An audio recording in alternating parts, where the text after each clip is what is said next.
In this live martial arts training video, you're going to get started with bow staff training. Start with the staff in the middle of either hand, doesn't matter which hand. We're going to do both hands the same amount. But you're just going to turn it this way. And as you turn it, you're going to feel the muscles start to activate. Everything wakes up.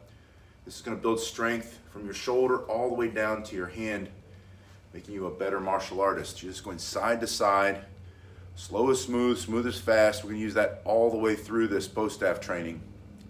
Do this for 30 seconds, then put it into the other hand and do the same thing. If you're using a heavy staff like this is a hickory-made self-defense staff. The link is below if you want to see the dimensions of a bow. But a staff like this is very heavy, so you start slowly. If yours is really heavy, you might have a lightweight staff. Go a little bit faster, somewhere in the middle. Use your common sense. But you're just going to do this for 30 seconds. Then you're going to bring your pinky fingers together and start to turn it out side to side. Hello, Matthew, it's good to see you. If you don't have a bow staff, start with a broomstick or a rake. Start with a different size staff. You can do all these same motions. Going side to side like this helps you to transfer from one hand to the other hand, which is a big part of bow staff training. Hello, it's good to see you. Gaurav, welcome. As you do this, this is also going to increase the stretch and the power that you're going to get in your forearms. I haven't found anything that's been as good for my shoulders and my grip as the staff. The bow is my favorite weapon for that reason. My favorite length of staff, but I really like them all. After you do this for 30 seconds, you're going to do the same motion to the side of your body where you're just turning. And the reason for this is to activate the muscles in the back and the side of your shoulder to start to stabilize that joint, but also to build a lot of power when you strike, if you grapple in martial arts. Bow staff training can be a great cross-training tool. You might not ever fight with your bow for self-defense, but if you use any other self-defense skills, it's going to make you better that way. After 30 seconds here, bring it into the other hand, and you're just side, going over and back, all the way to the side. And then finally, after 30 seconds there, you go up over your head. See if I can get back far enough you can see. The key to not smacking yourself in the head whenever you go overhead is going to be just turning with a straight elbow. 30 seconds there, and then 30 seconds here. Since we're up overhead, keep your hands up, and then start to go side to side. This is exactly the same as this, but you're overhead. Do that for 30 seconds. You're ready to go into your figure eight, which is a small circle over here and a small circle over here. So you're coming in here. You're going to keep your stomach up and in, abs tight, tuck your chin, get your other hand up. Don't let it dangle down there. It's going to be in the way. You're going to hit it. But you also need to learn how to fight with your hands up, whether it's self-defense or martial arts. Always get your hands up, tuck your chin. Stomach up and in. You can see I'm turning shoulders and hips a little bit to assist the spin. That allows me to go faster when I'm ready. You're going to speed up when you're ready. Put it into the other hand, pinky to pinky, palms up. Step forward with that foot. And again, it doesn't matter if you do right hand first, left hand first. You're always going to do both. So just get started. I'll slow it down just a little bit. You can see that your thumb is carving a sideways figure eight, or the infinity sign. That's why this is also known as an endless spin. Your other hand's up. You can do an endless spin with one hand. You can do an endless spin with two hands, kind of Silambam style, Indian style. Your hands are here. As you come around, you want to get both hands in on the action. Shorten your warm-up, or keep it in one hand. Once you've done that, you're going to put it into the first hand, and you're going to pull that figure eight backward. So before you were leading with your thumb, now you're going to carve with that pinky, pulling it away. Pulling away, this is the same as like a back fist, smashing here, or if you were to use a bladed weapon, a reverse striking motion, or if you use a kali stick, a reverse strike. So you're pulling with your staff, your other hand's up. You're going to find that when you do this, you'll probably get more speed than going forward. I find that the reverse pulls are always faster, a little bit stronger. And please share with us your experience in the comment section below. Which moves do you like the best? What moves do you find? Because you're gonna have a different experience than me. And when you put your comments below, and you comment on other people's comments, we grow as a virtual dojo. We all learn from each other. So you're pulling it up, stomach up and in, abs tight, other hand up. Breathe through your nose, out through the mouth. And then you're gonna go back into the forward spin, that forward figure eight, using the first hand.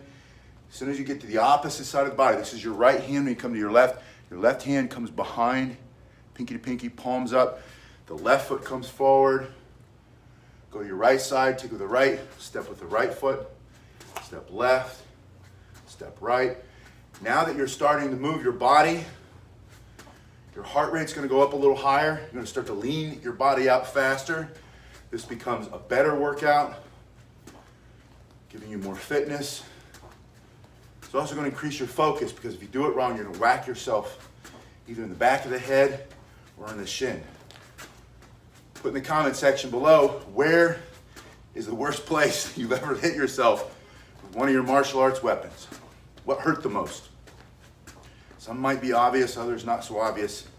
I always find when I dig it into my shin a little bit, I feel that for a couple days. Now that's the forward spin. You're gonna reverse the spin, and when you're on the same side of your body, that's your right side, your left hand will go in front of it, pinky to pinky, palms up, pull it out. And your left hand, when you're on the left side of your body, pull it out. Same rule when it's in your right hand, your right foot's forward. When it's in your left hand, bring your left foot forward, stepping. On these, I like to move forward and backward, just a few steps. If I'm outside, I'll go for a little jog, just so I can get comfortable moving and fighting. One of the best things about using a weapon is your focus increases dramatically. As we said before, you're gonna whack yourself, you'll learn faster that way. Also, your spatial awareness, timing and distance, proprioception improves, all from moving while you're moving the upper body and the lower body in synchronicity, moving together, makes you faster. Now, you've done the spins forward, you've done the spins backward. Let's go over the head again. We were going from side to side in the warm-up. Once you go on your right hand, drop your right hand without spinning the staff behind your body. Your thumb is going to point straight up. Your other hand is going to come under it so that your thumb goes to the pinky. I'll show you.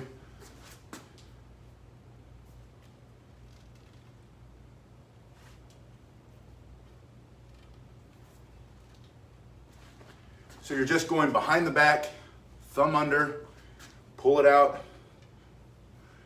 The key to not whacking yourself in the head is don't spin it until you get it over your head again. If you start spinning too soon, you hit yourself there. I see it all the time. I'm not laughing at you, I'm laughing at me, because I've done it. But you're going overhead, behind the back. Hello, Doug, it's good to see you. Doug, I was hoping to see you today on the live stream. Think about you a little bit, how your training's going. We all have injuries we sometimes struggle with recovering from. I know that's the truth. Overhead, behind the back. So when you guys come online, it's great to see you, because I know we're all doing our best to train, and it looks different every time. So overhead, behind the back, go back in front of your body, and you're gonna go around your wrist. Eon says, cool, inspired you to learn nunchucks. Great, Eon, keep going. Good morning, Tin. You're gonna go over the wrist in each direction. So that's your thumb, there's your pinky. You're gonna go thumb side when you turn your palm up to the sky, open the hand, turn the hand to catch it. So when I turn here, I'm gonna use this hand just to hold it. Turn your hand over. See how it lifts your elbow just a little bit. It won't have to lift much because the staff is in motion. Open the hand and turn it. You can go continuously in one direction. I like you to go one way and then the other way from the start. To get comfortable with this wrist roll, you have a pinky side wrist roll, thumb side, palm up, pinky side, palm out. If that's too easy, turn it to the side where you can't see it. Don't look at it. I'm cheating, I'm looking in the camera with you so I can see it. But you can do it without looking. Now I can't see it. and get a feel for it. You just want to get comfortable with the way it feels. Because once you start to really move, you're going to be able to spin. It's going to do things. Your hands are going to have a mind of their own. You're going to start to move in ways that impress you, yourself and others if they care, right? Not everybody cares about this staff, but that's how I want you to train. Every once in a while, get out of your comfort zone. We say slow is smooth, smooth is fast, which is very important. Slow it down. But I also say you don't grow until you get out of your comfort zone. So if you're not dropping your staff, you're not trying something new, or you're not moving fast enough, push yourself. Find what makes you drop it, then start picking it up, and you'll know you'll be in the growth zone. Not everything's supposed to be easy. So stop asking for it to be easier. Ask for more strength. Ask for more resilience. Ask for more grit. Don't wish it were easier, wish you were better, and then get to work. Over one hand for a while, go over the other hand. Go back into your figure eight. From hand to hand. When you're ready, do a wrist roll to a wrist roll. Put it in the other hand, do a wrist roll to a wrist roll. All you're doing when you're doing the wrist roll, if you're on the same side of your body with a forward roll, it's going over the pinky side. So it's going over the back. Then you bring it across your body. There's the other half of your figure eight. It comes over the thumb side. Wrist roll, switch hands, wrist roll, switch hands, wrist roll. And do your version of it. You don't have to do my version. Start to freestyle. We call it bow flow. When you freestyle with your bow staff, you can do it in front of your body. You can do it to the side of the body. You can do it across the body. There's no way to do it wrong as long as you keep moving it and figure out what works. I tried something different there and I dropped it. That's what you want. If you're not dropping it, you're not growing. So go over one side, go over the other side. Then we're going to go into a butterfly spin. One hand goes on top of the other hand. The hand that's on the bottom is going to turn palm up. As it turns palm up, the other hand, the thumb, is going to allow it in. Fingers go in. It's going to turn. There's your butterfly. There's the antenna right there. Those are the butterfly wings. Then the bottom hand pulls out of the way. Top hand turns palm down. Bottom hand reaches out and grabs it. Top hand gets out of the way. You're going to put it into your palm. Try to give you a couple different pictures of it.